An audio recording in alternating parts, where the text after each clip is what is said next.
Doctor APJ Abdul Kalam का जीवन एक प्रेरणादायक कहानी है जो संघर्ष, समर्पण और सफलता से भरा हुआ है। उन्हें मिसाइल मैन और भारत के जनता के राष्ट्रपति के रूप में जाना जाता है। उनका पूरा नाम अबुल पकीर जैनुलाब्दीन अब्दुल कलाम था और उनका जन्म 15 अक्टूबर 1931 को तमिलनाडु के रामेश्वरम में एक मध्यम वर्गीय मुस्लिम परिवार में हुआ था। अब्दुल कलाम का परिवार आर्थिक रूप से कमजोर था। उनके पिता मछुआरों को नाव किराए पर देने का काम करते थे और मां एक गृहिणी थीं। बचपन से ही अब्दुल कलाम को जीवन की कठिनाइयों का सामना करना पड़ा, लेकिन उन्होंने कभी हार नहीं मानी। वह अखबार बेचकर अपनी पढ़ाई का खर्च निकालते थे। उन्होंने प्रारंभिक शिक्षा Ramanathapuram Schwartz higher secondary school से प्राप्त की। विज्ञान और गणित में उनकी गहरी रुचि थी। उन्होंने 1954 में तिरुचिरापल्ली के सेंट जोसेफ कॉलेज से भौतिकी में स्नातक किया और फिर 1960 में मद्रास इंस्टीट्यूट ऑफ टेक्नोलॉजी से एरोस्पेस इंजीनियरिंग की पढ़ाई की। स्नातक की पढ़ाई के बाद डॉक्टर कलाम ने भारतीय रक्षा अनुसंधान और विकास संगठन DRDO में वैज्ञानिक के रूप में अपने करियर की शुरुआत की। बाद में उन्होंने इसरो भारतीय अंतरिक्ष अनुसंधान संगठन में शामिल होकर देश के पहले स्वदेशी उपग्रह प्रक्षेपण यान SLV-3 के प्रोजेक्ट डायरेक्टर का पद संभाला।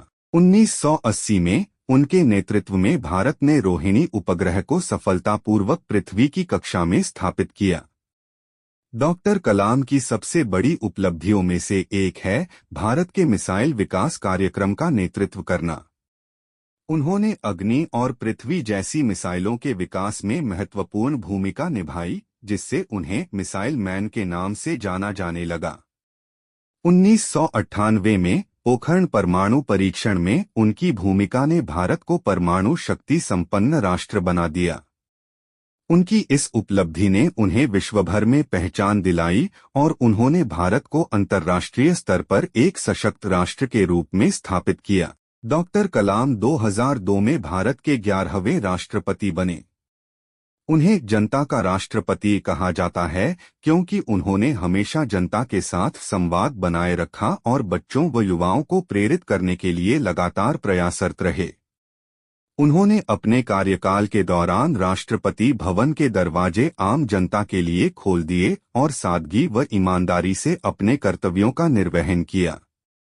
राष्ट्रपति कार्यकाल के बाद डॉक्टर कलाम ने देश भर में शिक्षण संस्थानों का दौरा किया और छात्रों से संवाद किया।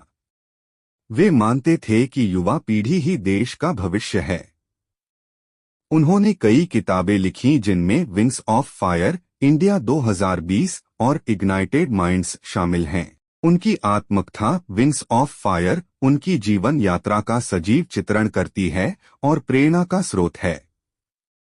27 जुलाई 2015 को शिलांग में इंडियन इंस्टीट्यूट ऑफ मैनेजमेंट में एक व्याख्यान देते समय उन्हें दिल का दौरा पड़ा और उसी दिन उनका निधन हो गया। डॉक्टर कलाम की मौत के बाद पूरा देश शोक में डूब गया।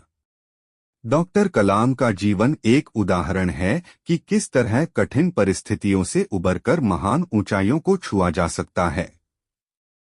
उन्होंने हमेशा कहा, सपने वो नहीं जो आप सोते वक्त देखते हैं, सपने वो हैं जो आपको सोने नहीं देते। उनका जीवन, कार्य और विचार आने वाली पीढ़ियों को प्रेरित करते रहेंगे।